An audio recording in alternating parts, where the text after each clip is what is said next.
Oklahoma City Thunder gets back a vital piece to their roster. Jalen Williams is back.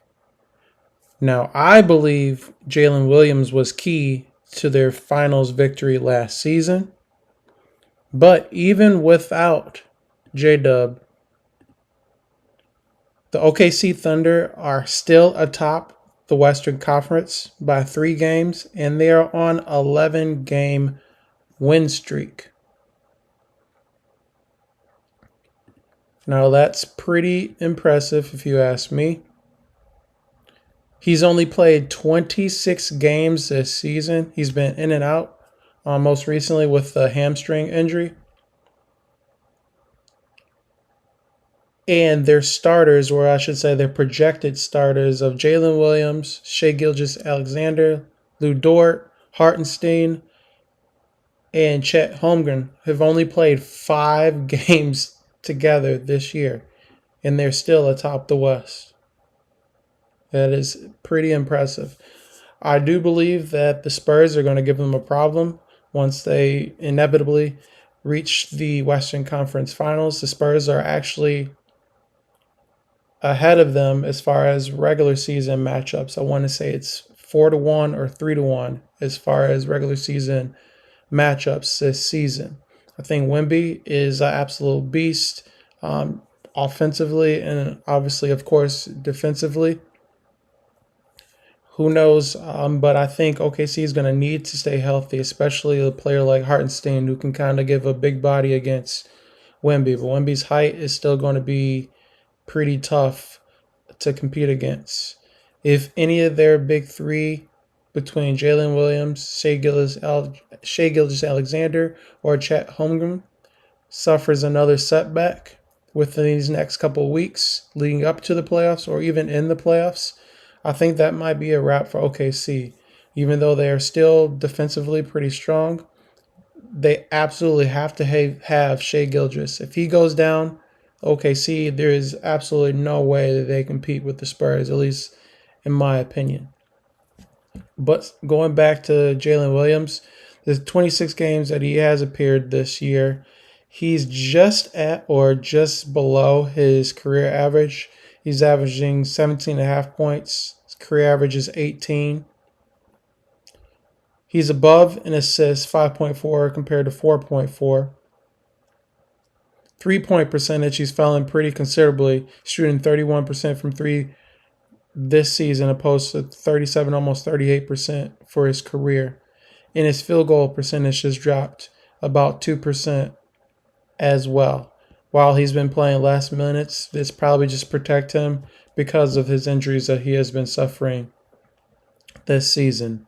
So with Jalen Williams coming back and they're playing on the road tonight against Philly, a beat-up Philly team, I think it's going to take a little bit of time for Jalen Williams to get back to form, but they probably have been getting him up to speed, making sure his stamina and his legs are underneath him before they throw him back out. I don't think that they would throw him back out there unless he was 100%. And allow him to get his legs underneath him so he can get into game speed and then, of course, playoff competition. So these next few games, I want to say there's 11 games left in the regular season. Those are going to be crucial. If he suffers any type of setback, that is going to be detrimental to OKC, and that could have a team like the San Antonio Spurs or maybe even the Denver Nuggets. And then don't forget the Los Angeles Lakers. They have been doing pretty well this season as well, especially as of late. Their defense has turned up, and they're definitely letting Luka and Austin Reeves carry the team.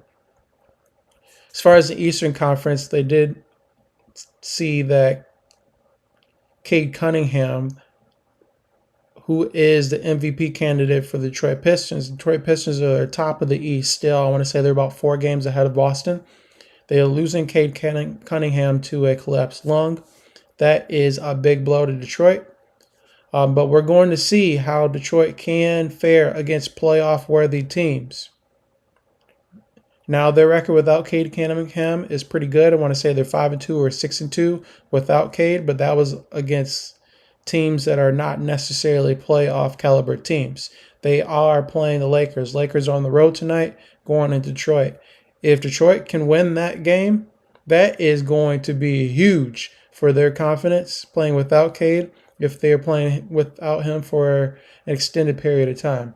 Now, if we go into second round or further, the Pistons are absolutely going to need Cunningham to move deeper into the playoffs. But if Cade can come back within the next month and be 80% up to 100% of the player he was before the injury, I think it's going to be very hard for other teams outside of Detroit Pistons to make it to the NBA Finals in the East. Boston has been playing good. They have Jason Tatum back, but I just lost. I want to say it was against Orlando or someone else, either yesterday or the night before. So they're not like a OKC that's on this long heater and they're just playing great basketball right now. They're still trying to fill things out with Jason Tatum coming back. So if you're a bettor and you believe Cade Cunningham is going to come back close to full strength within the next 3 to 4 weeks, odds are definitely in your favor to throw a little bit of change on there if you are a believer in the Detroit Pistons. Let me guys know what you think. Who's going to come out of the East? Who's going to come out of the West right now as we're heading into the first round of the playoffs? I know San Antonio was my top pick, especially because they're healthy to make it out of the West this season.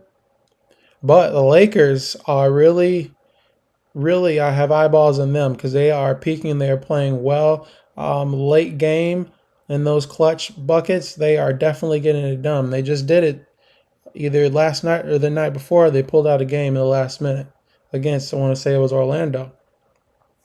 So Lakers, Spurs, and of course OKC out of the West. Don't forget about Denver. They can make some noise, especially if there's some key injuries to other teams. And for the East, I think it's either Detroit or Boston. There's really no other teams that you can consider unless there's some major injuries to one of those two teams. All right, if you like this video, like, share, and subscribe. I'll see you in the next one.